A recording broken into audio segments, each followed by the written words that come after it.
नमस्कार मित्रों, देश से ट्यूशंस में आपका स्वागत है। इस वीडियो में हम सीखने वाले हैं 8th standard Maharashtra board new syllabus history का 6th चैप्टर, जिसका नाम है बिगिनिंग ऑफ फ्रीडम मूवमेंट। ये इसका दूसरा वीडियो है। आगे बढ़ने से पहले मेरी आपसे रिक्वेस्ट है कि प्लीज़ मेरे वीडियो को लाइक कीजिए, अपने दोस्तों के साथ भरपूर शेयर कीजिए। कुछ डाउट्स हो तो नीचे कमेंट कीजिए, मेरे चैनल को सब्सक्राइब कीजिए। अगर आप मेरे दूसरे वीडियोज़ देखना चाहते हैं तो मैंने उनकी लिंक डिस्क्रिप्शन में शेयर की है, वहाँ पर जाकर आप मेरे दूसरे वीडियोज़ भी देख सकते हैं। तो चलिए शुरू करते हैं। पिछले वीडियो में यहाँ तक हुआ था, अब आगे। Partition of Bengal. The British decided to use the policy of divide and rule to create a rift between Hindu Muslim community. देखिए, बंगाल का पार्टीशन प्लान किया गया कि ब्रिटिशों ने ये डिसाइड किया कि इनके बीच में जाति के आधार पर, मजहब के आधार पर इतने डिवीजन कर दो, इनमें बांट दो इन्हें कि ये कभी यूनाइट हो ही ना सके ब्रिटिशों के विरोध में। तो उन्होंने डिवाइड एंड रूल पॉलिसी के तहत हिंदू मुस्लिम के बीच में झगड़े लगवाना शुरू कर दिया। The then viceroy Lord Curzon contributed to it. तो उस समय का जो वायसरॉय था लॉर्ड कर्जन, उसमें उसका महत्वपूर्ण योगदान रहा। Bengal was a very large province. देखिए, बंगाल जो था काफ़ी बड़ा राज्य था, प्रांत। उस समय के यूनाइटेड बंगाल में आज का हमारा पूरा नॉर्थ ईस्ट इंडिया, बांग्लादेश और वेस्ट बंगाल इतना आता था। तो to carry out the work of this province was difficult from administrative point of view. तो उसने कहा कि देखिए, ये बहुत बड़ा राज्य है, इसे डिवाइड करना होगा ताकि काम करना आसान हो।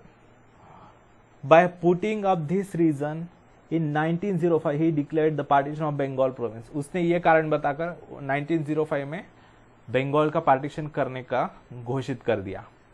उसने पार्टीशन भी कैसा किया, देखिए, राजनीति देखिए उसमें। With this partition arrangement was made such that majority Muslims will remain in East Bengal and West Bengal for majority of Hindus।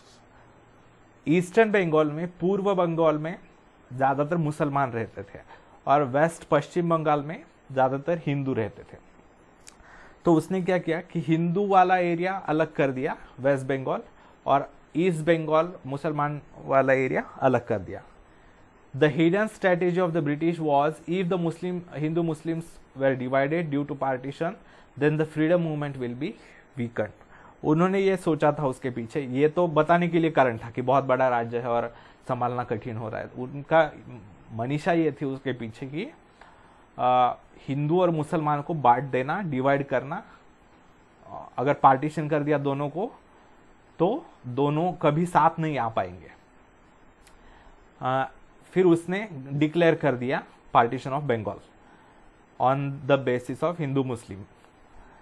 Anti partition movement, अभी उसके खिलाफ बहुत आंदोलन शुरू हुआ पूरे भारत में। There was public awakening that against partition not only in Bengal but all over India. तो पूरे भारत के लोगों में जन जागृति शुरू हो गई, लोग आवाज उठाने लगे इसके विरोध में। 16 October the day of partition was observed as national mourning day. 16 अक्टूबर जो पार्टीशन का डे था बंगाल का, उस दिन को पूरे देश में नेशनल मॉर्निंग डे, मॉर्निंग यानी क्या होता है, दुखवटा जिसे कहते हैं, यानी जब कोई किसी महत्वपूर्ण व्यक्ति की डेथ होती है तब वो मनाया जाता है, तब नेशनल मॉर्निंग डे सेलिब्रेट किया गया। All over India there were protest meetings to condemn the government's decision. पूरे भारत में मीटिंग्स हुए, बहुत आंदोलन हुए, जो भी ब्रिटिशों का निर्णय था उसका विरोध करने के लिए। Vande Mataram came to be संग एवरीवेयर। वंदे मातरम जो है वो गीत गाया जाने लगा पूरे भारत भर में। As a symbol of unity Rakshabandhan programmes were held. एकता दिखाने के लिए रक्षाबंधन के प्रोग्राम्स पूरे देश भर में आयोजित किए गए। इस आंदोलन को भारतीय भाषा में कहते हैं वंग भंग आंदोलन। वंग यानी बंगाल को वंग कहते हैं। पंजाब, सिंध, गुजरात, मराठा, द्राविड़, उत्कल, बंग। बंग या वंग यानी बंगाल। वंग भंग, भंग यानी ब्रेक होना, तो वंग भंग यानी बंगाल के ब्रेक होने के खिलाफ वाला आंदोलन। तो उसके पूरे देश में आंदोलन चल रहा था. Students in large number boycotted government schools and colleges and participated in the movement. जो विद्यार्थी ब्रिटिश गवर्नमेंट के स्कूल्स में जा रहे थे, उन्होंने स्कूल पर बॉयकॉट कर दिया, कॉलेज पर, और वो आंदोलन में सहभागी हो गए. The leadership of this movement was in the hands of Surendranath Banerjee, Anand Mohan Bose, Rabindranath Tagore and such other leaders. इनकी जो लीडरशिप थी इस आंदोलन की, किनके हाथों में थी? सुरेंद्रनाथ बैनर्जी, आनंद मोहन बोस और रविंद्रनाथ टैगोर और बाकी कुछ leaders. The extent of Indian National Congress increase due to the anti partition movement. Anti partition movement के दौरान इंडियन नेशनल कांग्रेस का विस्तार काफी बढ़ गया. It became a national movement. Owing to the severity of dissatisfaction the British annulled the partition of Bengal. ब्रिटिशों को जब दिखने लगा कि पूरे देश भर में आंदोलन हो रहा है और ये अपने लिए अच्छा नहीं होगा, तो वो देखकर उन्होंने बंगाल का पार्टीशन जो है वो रद्द कर दिया, कैंसिल कर दिया. लेकिन विभाजन के, डिवीजन के, सेपरेशन के बीज तो बोए गए थे हिंदू और मुसलमानों के बीच में, जो आगे चलकर पाकिस्तान निर्मित में हो गया. सीड्स ऑफ सेपरेशन जिसे कहते, बोए गए थे. 4 point programme of Indian National Congress. Indian National Congress के क्या प्रोग्राम था? Gopal Krishna Gokhale was the president of Indian National Congress session of 1905. Gopal Krishna Gokhale ji जो थे इंडियन नेशनल कांग्रेस के 1905 का जो अधिवेशन हुआ था, सेशन यानी मीटिंग, उस समय के अध्यक्ष थे. He supported the anti partition movement. उन्होंने भी बंगाल के पार्टीशन को विरोध करने वाले आंदोलन को सपोर्ट किया. Dadabhai Naoroji was the president of 1906 session. 1906 के सेशन के दादा भाई नौरोजी थे अध्यक्ष. For first time he pronounce the word swaraj from the stage. उन्होंने पहली बार दादा भाई नौरोजी ने स्वराज यानी इंडिपेंडेंस, सेल्फ रूल, भारतीयों का राज होगा भारत पर, स्वराज ये शब्द स्टेज कहा.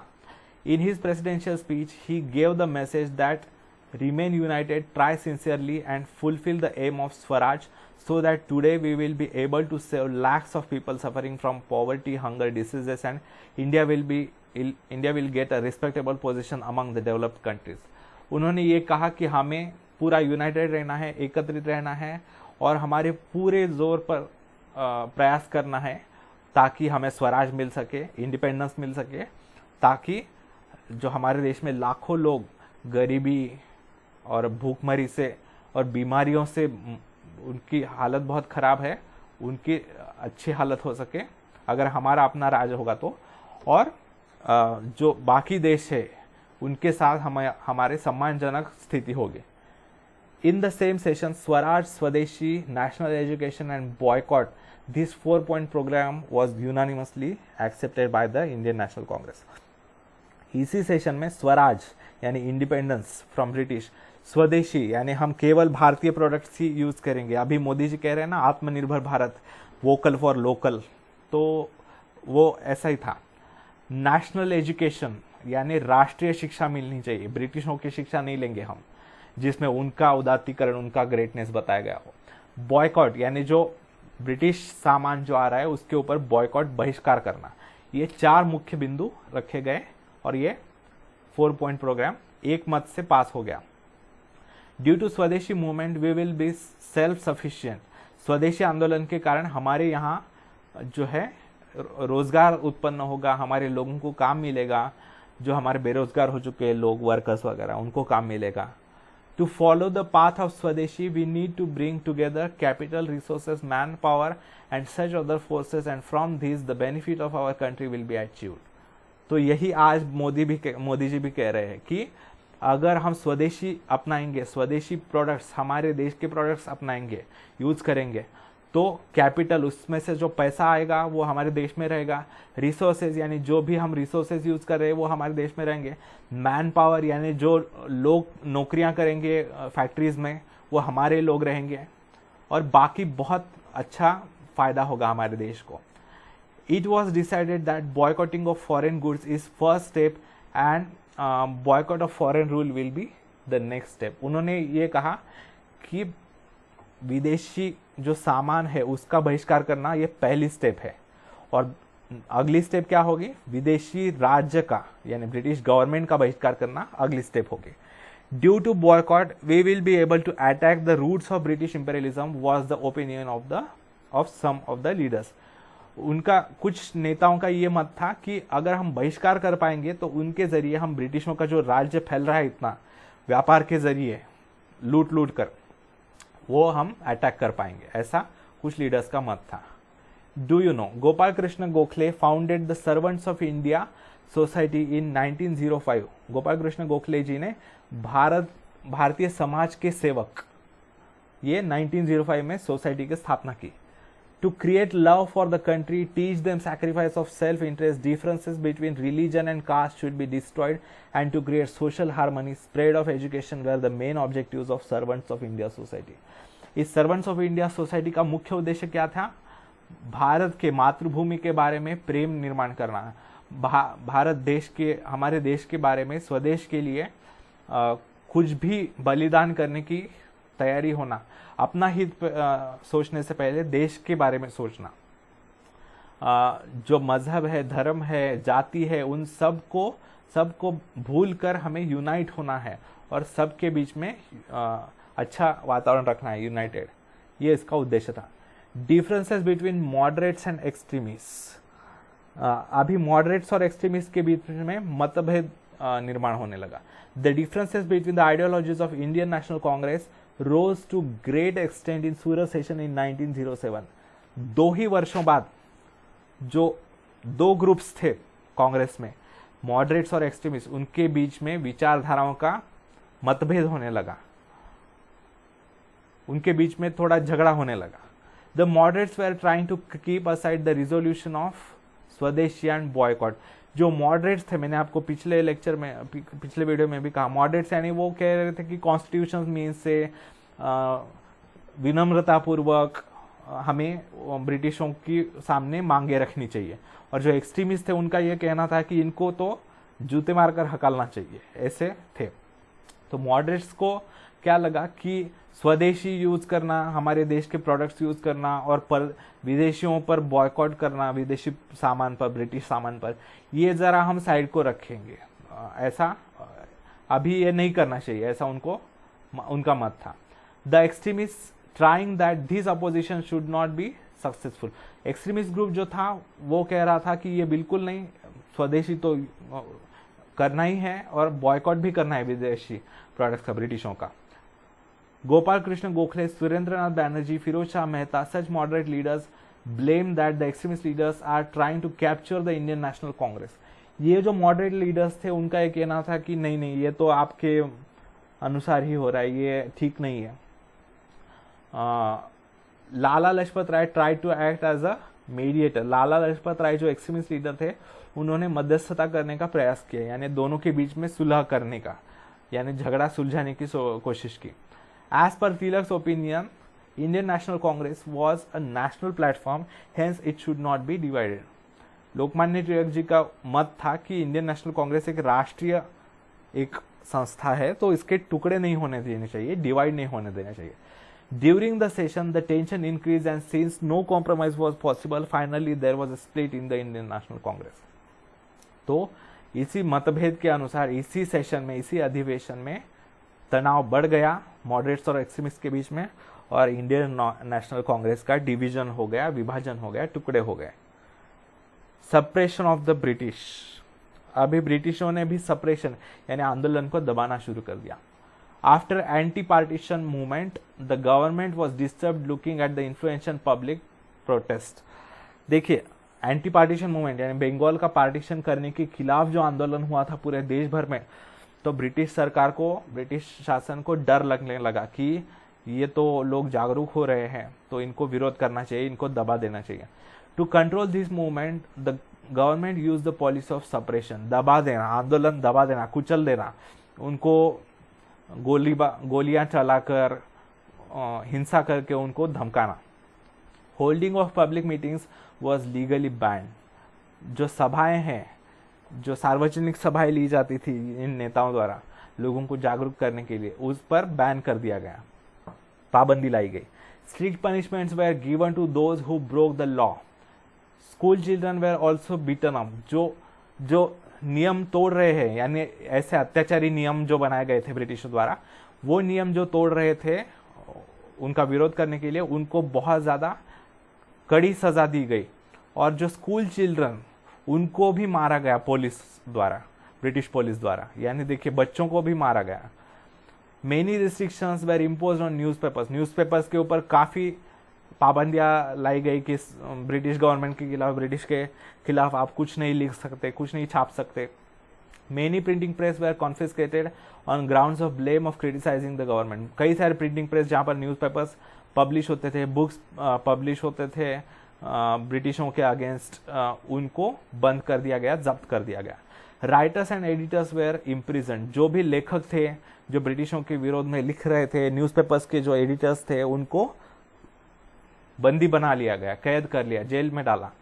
Strict actions where taken against the extremist leaders. जो एक्सट्रीमिस्ट लीडर्स थे जैसे बाल गंगाधर तिलक या फिर लाला लजपत राय वगैरह, बिपिन चंद्र पाल वगैरह, उनको बहुत ज़्यादा कैद कर दिया गया, जेल में डाला गया, बहुत कड़ी सजा दी गई। This led to a severe reaction in Bengal. इसके कारण बंगाल में बहुत ज़्यादा लोग आंदोलन करने लगे। The revolutionaries adopted the means of firing, bomb blast etcetera. धीरे धीरे क्रांतिकारियों ने क्या करना शुरू कर दिया, ब्रिटिशों पर गोली चलाना शुरू कर दिया, बॉम्ब ब्लास्ट करना शुरू कर दिया जहां पर ब्रिटिश होते हैं वहां पर। These bomb attacks were advocated through Kesari newspaper by Lokmanya Tilak. अभी देखिए ब्रिटिश भी हत्याएं कर रहे थे, लोगों को मार रहे थे, हमारे भारतीय लोगों को, छोटे बच्चों को भी मार रहे थे। तो वो अत्याचार देखकर लोकमान्य तिलक जी ने ये बॉम्ब अटैक्स जो क्रांतिकारी कर रहे थे ब्रिटिशों पर, उसका केसरी न्यूज़पेपर में समर्थन कर दिया। The charge of sedition was put on Lokmanya Tilak, for which he was sent to Mandalay jail at Myanmar for 6 years imprisonment. अभी ब्रिटिशों को लगने लगा कि देखिए ये लोकमान्य तिलक जो है वो काफ़ी हमारे लिए खतरनाक साबित हो सकते हैं, इनसे हमारे सरकार को जो है बहुत खतरा हो सकता है। तो उसके कारण उन्होंने लोकमान्य तिलक जी को मंडाले जेल में, म्यांमार में है, नियरली 2500 से 3000 किलोमीटर दूर, पुणे से, मुंबई से, उतना दूर उन्हें जेल में भेजा गया 6 वर्षों के लिए। Bipin Chandra Pal was sentence to jail and Lala Lajpat Rai was deported from Punjab. Bipin Chandra Pal जो थे बंगाल के थे, उनको जेल में डाला गया। लाला लजपत राय जो पंजाब थे, उन्हें पंजाब से बेदखल कर दिया, यानी पंजाब में उनको रहना, आना जाना पूरा पाबंद कर दिया, उनको बाहर रहना पड़ेगा, क्योंकि पंजाब में उनको काफ़ी सुनने वाले थे, उनकी बातें मानने वाले बहुत से लोग थे। Establishment of Muslim League. Muslim League की स्थापना। The British became very disturb looking at the overwhelming response to the Indian National Congress in the anti partition movement. जो बंगाल का पार्टीशन था उसके विरोध में जो इंडियन नेशनल कांग्रेस के द्वारा जो आंदोलन चलाया गया था, उसको लोगों का जो सपोर्ट मिला वो देखकर ब्रिटिश बहुत डर गए थे। ये उन्हें लगने लगा कि ये देश के लोग यूनाइट हो रहे हैं और हमारे लिए ये खतरा है। The British once again followed the policy of divide and rule. उन्होंने फिर से डिवाइड एंड रूल, बांटिए और राज करिए, डिवाइड कीजिए और राज करिए, ये अपनाया। They started using the propaganda that for safeguarding the interests of Muslims, they should have a separate political organization. उन्होंने ये कहना शुरू कर दिया कि अगर मुसलमानों को अपने हक देने हैं तो उनकी एक अलग सी पॉलिटिकल पार्टी होनी चाहिए, क्योंकि ये इंडियन नेशनल कांग्रेस वाले नहीं मानते, मुसलमानों को आवाज़ को नहीं उठाते, उनके हित नहीं बताते, ऐसा उनका कहना था। ब्रिटिशों द्वारा ऐसा फैला गया। Due to the motivation of British government, a committee of upper class Muslims under the leadership of Aga Khan made Governor General Lord Minto। तो ब्रिटिश गवर्नमेंट के प्रोत्साहन के द्वारा एक जो उच्च वर्गीय जो मुस्लिम थे, यानी जमींदार वगैरह, पहले के जो नवाब थे वगैरह, उन सभी का एक लीडरशिप, आगा खान उनके लीडरशिप के under governor general Lord Minto से वो मिले, मुसलमान जो अपर क्लास, रिच क्लास वाले थे वो। Due to the motivation from Lord Minto and other British officers, the Muslim League was established in 1906. तो इनके प्रोत्साहन से जो है लॉर्ड मिंटो और ब्रिटिश ऑफिसर्स के प्रोत्साहन से मुस्लिम लीग की स्थापना 1906 में की गई। और मुस्लिम लीग का डिक्लेरेशन, स्थापना के समय जो डिक्लेरेशन है, घोषणा पत्र, उसी में लिखा गया था कि we are loyal to the British government, हम बिल्कुल निष्ठावान हैं ब्रिटिश सरकार के साथ और हम ब्रिटिश सरकार को पूरा सहायता करेंगे, सहकार्य करेंगे भारत में राज करने के लिए। Morley Minto act, there was dissatisfaction among the Indians regarding the work of British government. भारतीयों के बीच में बहुत ज़्यादा असंतुष्टि थी ब्रिटिशों के राज करने के तरीकों से। The Indians felt that the reason of poverty in India was the economic policy of the British. भारतीयों को धीरे धीरे एहसास होने लगा कि ये ब्रिटिश हमको बहुत ज़्यादा लूट रहे हैं और भारत में जो गरीबी है उसके पीछे ब्रिटिश कारणीभूत है।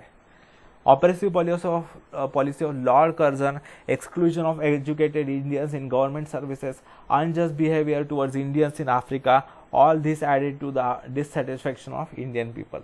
जो लॉर्ड कर्जन था वो बहुत अत्याचारी था, वो बहुत लोगों के आंदोलन जो थे, भारतीयों की मांगे, आंदोलन, वो बहुत निर्दयता से कुचल देता था।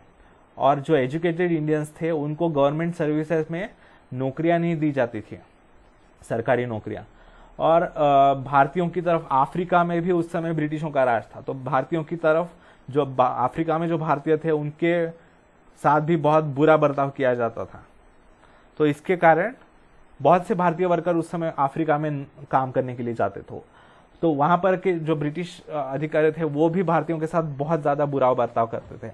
इसके कारण भारतीयों में गुस्सा फैलने लगा। As a temporary remedy on the discontent among the Indians, the Morley-Minto Reform Act of 1909 was passed. तो भारतीयों के बीच में क्रोध बढ़ रहा है, गुस्सा बढ़ रहा है ब्रिटिशों के खिलाफ, ये देखकर उन्होंने बस दिखाने के लिए एक एक्ट पास किया, एक अधिनियम, कानून पास कर दिया 1909 में, जिसका नाम था Morley-Minto Reform. According to this act, it increased the number of Indian members in the Legislative Assembly and provision of inclusion of some elected Indian representatives and in Legislative Assembly was made. उनके अनुसार क्या किया कि उस समय की जो legislative assembly थी, यानी जो आज की हमारी संसद है ना, पार्लियामेंट जिसे कहते हैं, तो लेजिस्लेटिव असेंबली में कुछ भारतीयों को चुना जाएगा, ऐसा कह दिया उन्होंने, ठीक है। और इसी के साथ दूसरा खेल भी कर दिया उन्होंने, भारतीयों को तो जगह थी लेकिन उन्होंने क्या कर दिया, in the same act separate electorates were provided to the Indian Muslims. और इसी में, उसी पार्लियामेंट में, पार्लियामेंट जो है स्वतंत्र देश की होती है, लेकिन उस समय हम स्वतंत्र नहीं थे तो उसको लेजिस्लेटिव असेंबली कहते थे। तो लेजिस्लेटिव असेंबली में भारतीयों के लिए कुछ सीट्स तो दी, कुछ जगह तो दी, लेकिन उसी के साथ मुसलमानों के लिए अलग से इलेक्टोरेट्स दे दिए, यानी कुछ रीजन ऐसे होंगे जिसमें से सिर्फ और सिर्फ मुसलमान ही वोट कर पाएंगे, हिंदू वोट नहीं कर पाएंगे भारत के कुछ इलाकों में से, और सिर्फ मुसलमान व्यक्ति ही असेंबली में आ सकता है, यानी चुनकर आ सकता है, दूसरे नहीं आ सकते, केवल मुसलमान आ सकते हैं, ऐसा नियम कर दिया। Due to this conspiracy of the British the seeds of division in India were sown. तो इसके कारण भारतीयों के बीच में, हिंदू और मुसलमान के बीच में डिवीजन धीरे धीरे पैदा होने लगी, क्योंकि कैसा होने लगा कि मुसलमान, ये जो सेपरेट इलेक्टोरेट्स दिए गए थे, मुसलमानों को सेपरेट सीट्स जो दी गई थी, तो इसमें हिंदुओं ने विरोध किया, देखिए इसके कारण हमारे बीच में डिवीजन हो रहा है, तो ऐसा नहीं होना चाहिए, ऐसा होने लगा।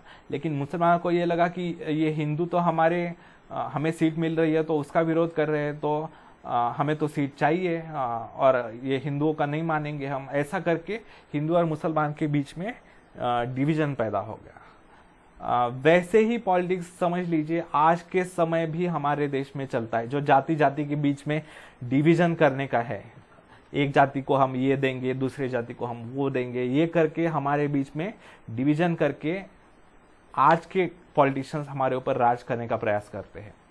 लेकिन पिछले कुछ सालों में, 5-6 सालों में थोड़ा ये कम हुआ है। Lucknow Pact. In the Lucknow session of Indian National Congress in 1916, under the leadership of Lokmanya Tilak, an attempt was made to resolve the dispute in the Indian National Congress.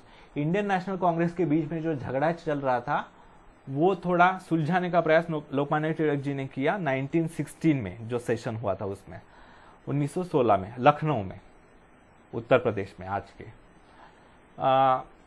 In the same year, there was an agreement between Indian National Congress and Muslim League known as the Lucknow Pact. उसी वर्ष जो है Indian National Congress और मुस्लिम league के बीच में एक agreement हुआ, उसको कहते हैं लखनऊ पैक्ट, लखनऊ एग्रीमेंट यानी।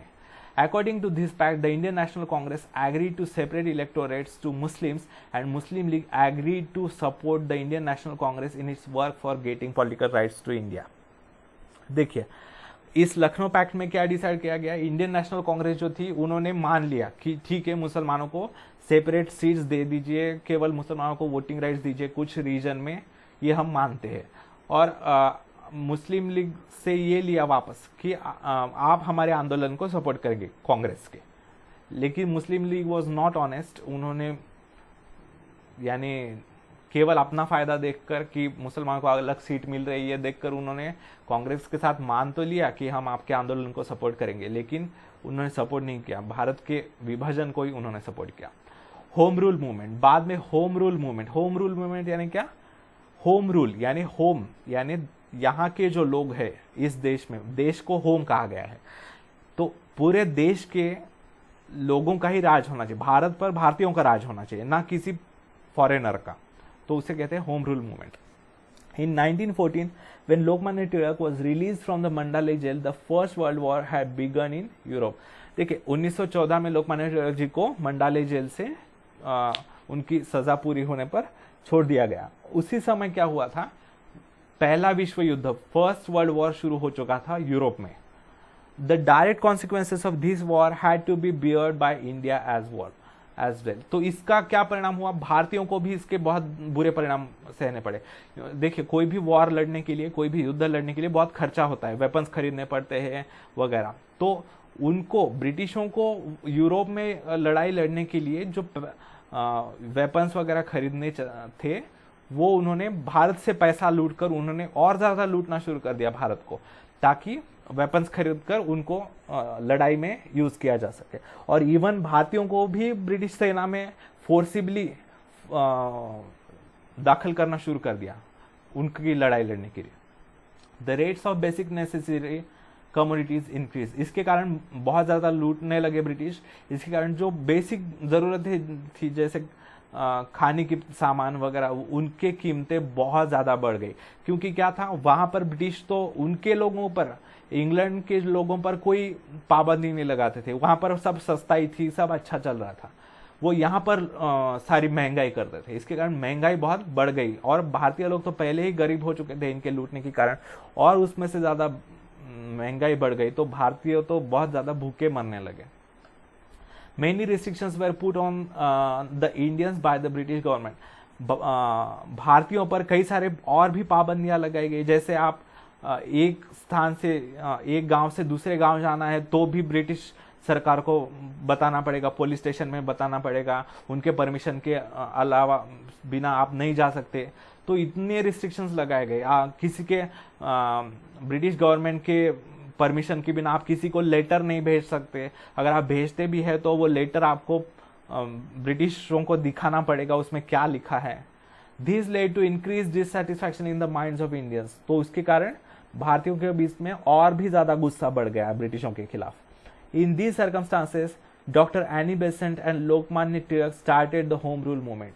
तो इसी परिस्थितियों के बीच में डॉक्टर एनी बेसेंट जो आयरिश महिला थी, आयरिश यानी आयरलैंड की, आयरलैंड भी उस समय ब्रिटिश कॉलोनी था, ब्रिटिशों के कब्जे में था। और आज भी नॉर्दर्न आयरलैंड नाम का एक रीजन है, उत्तरी आयरलैंड, वो आज भी ब्रिटिशों के कब्जे में है, जहां पर वहां के लोग आज भी स्वतंत्रता के लिए लड़ रहे हैं। तो ये एनी बेसेंट जो थी आयरिश महिला थी आयरलैंड की, तो उन्होंने कहा कि देखिए हमें आयरलैंड में इनसे मुक्ति चाहिए, आपको भारत में ब्रिटिशों के खिलाफ लड़ना है, तो हमारा एनिमी एक है, तो हम एक शुरू करते हैं। Home rule means self-government. Such movement also began in Ireland against colonialism.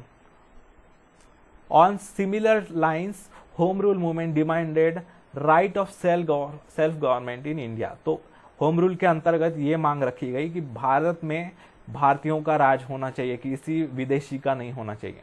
Annie Besant and Lokmanya Tilak made extensive tour in different parts of the country and the demand for self-government reached the common people. Annie Besant बहुत जागरूक थी और बहुत होशियार महिला थी और लोकमान्य तिलक भी बहुत विद्वान थे.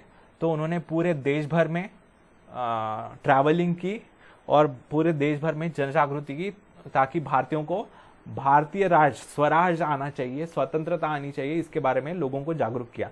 तिलक firmly stated as swaraj is my birth right and I shall have it. उन्होंने बहुत जोर से कहा की स्वराज्य हा माझा जन्मसिद्ध हक्क आहे आणि तो मी मिळवणारच. यानी